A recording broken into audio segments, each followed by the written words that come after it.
careful.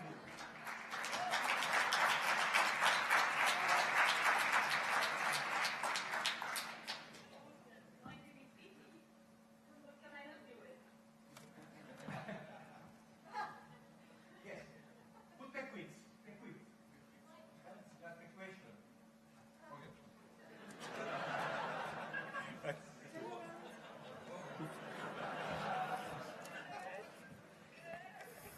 Peter, yeah. It's good. Okay, it's a very artificial but not intelligent.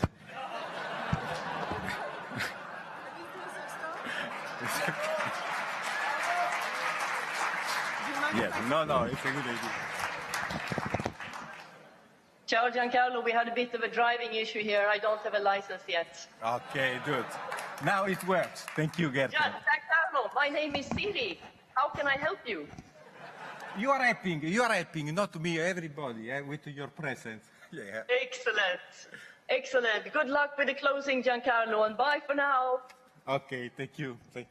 Bye. Okay. Robot, finished? Good. Okay, good. So, some minutes for closing. Some thanks to Jennifer.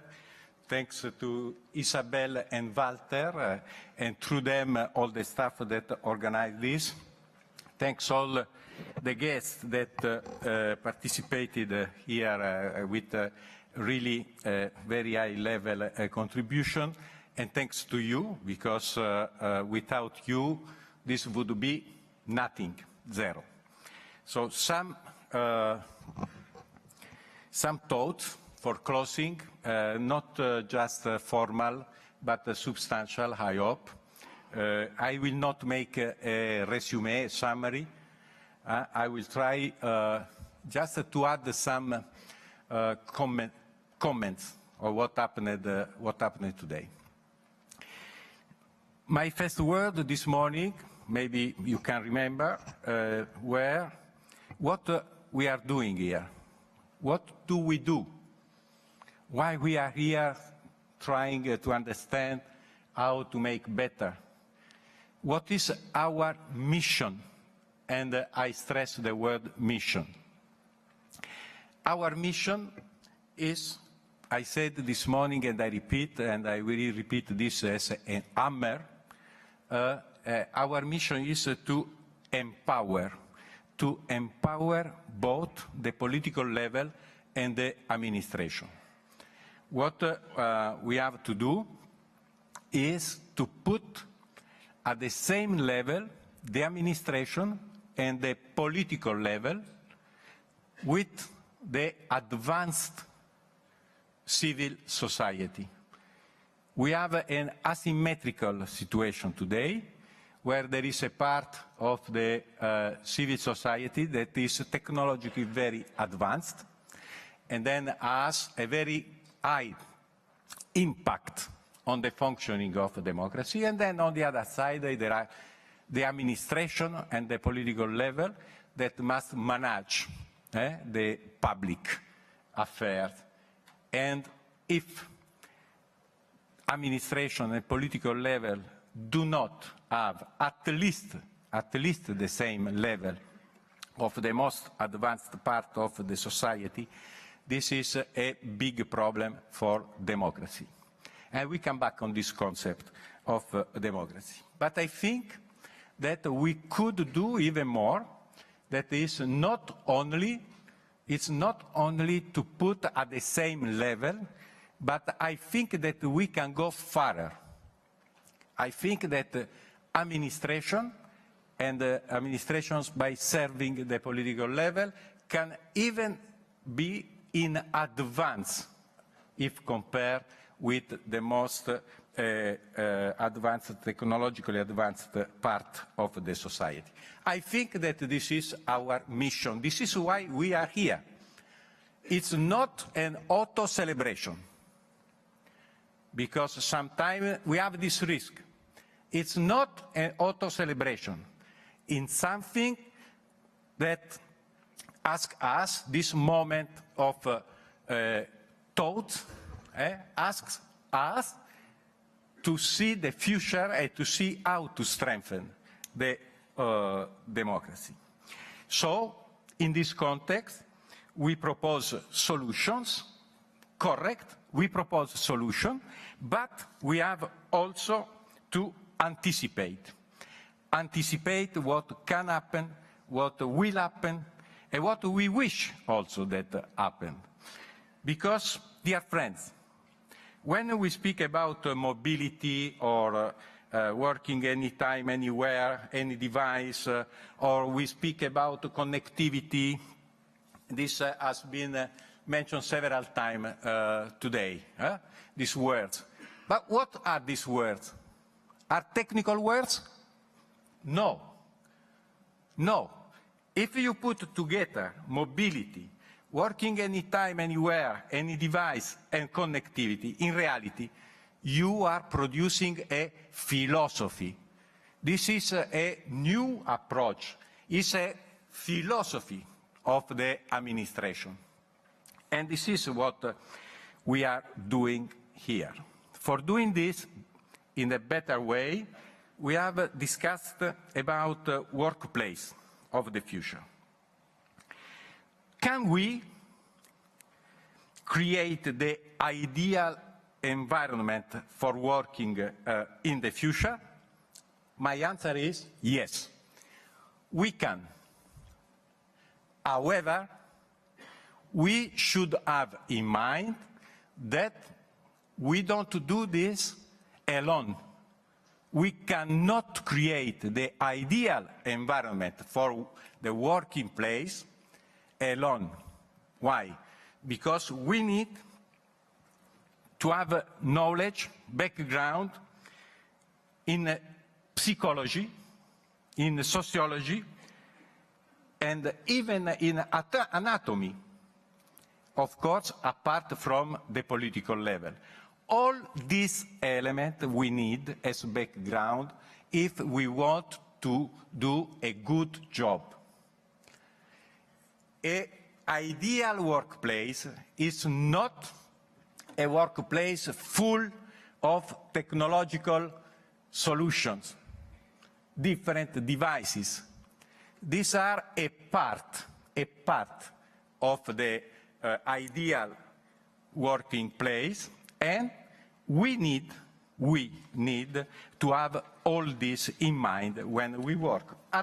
If not, you can be sure we will fail. Our job is a job that must take into account all the other elements: political, psychological, sociological, and, as I mentioned, even anatomy.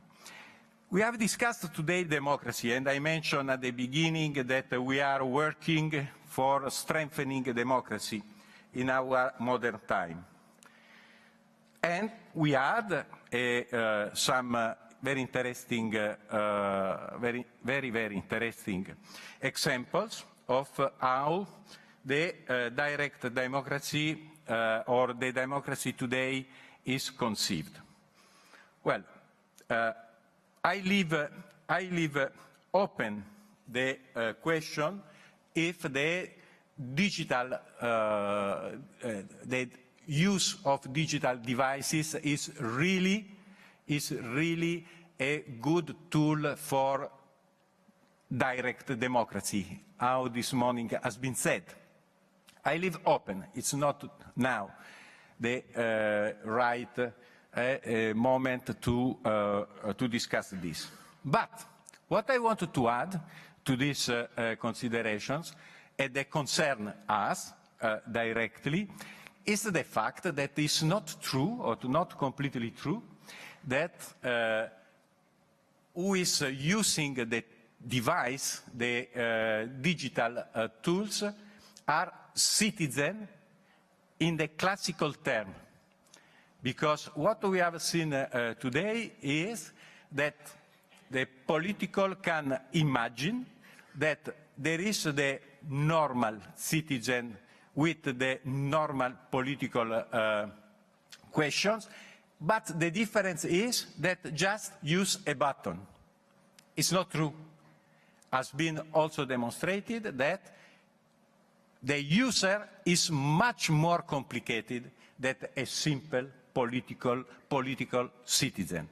The user is something that has a lot of different needs, a lot of different approaches, a lot of different sensibilities.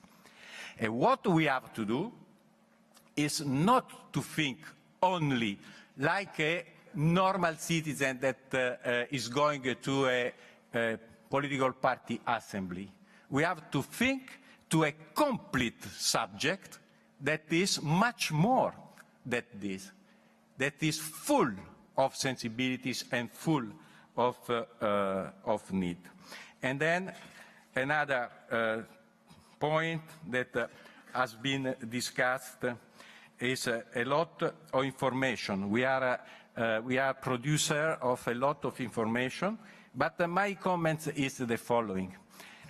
What are our targets concerning information in this world where information is so big that we lost completely the control? What is our mission here is that we have to create the tool to match the information with knowledgement. Because what is the real point is not to have million or billion of information, but what we have to create is a tool that gives the possibility to manage this information and to create a solid knowledgement. And this is really what I think we have to work on, and today has been analyzed. Has been also discussed the open data, the digitalization of public administration, and also open sources, all things that are at the basis of our activity every day, but also has been discussed, this is the last, has been discussed IT security, mainly encryption, but IT security in general. I wanted to add a last comment on this. So, do we really think that our goal is to have 100% IT security? If we think this, I am sure that we are going to fail. We cannot have this as a final goal.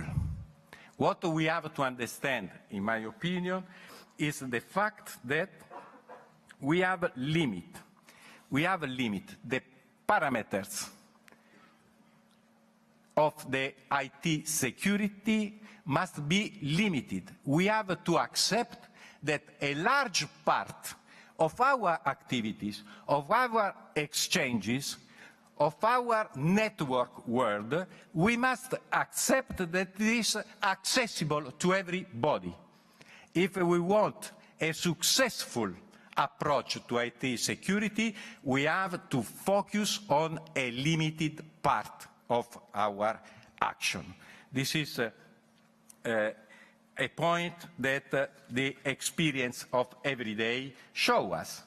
If the FBI, if the Department of State in the United States cannot defend themselves, imagine this, if this can be done by billions of citizens. So we should limit the parameters of the IT security and focus on a part that is really important to defend. So I conclude saying that what we have done today is a lot sharing and discussing, but I think that is also a lot learning and building together.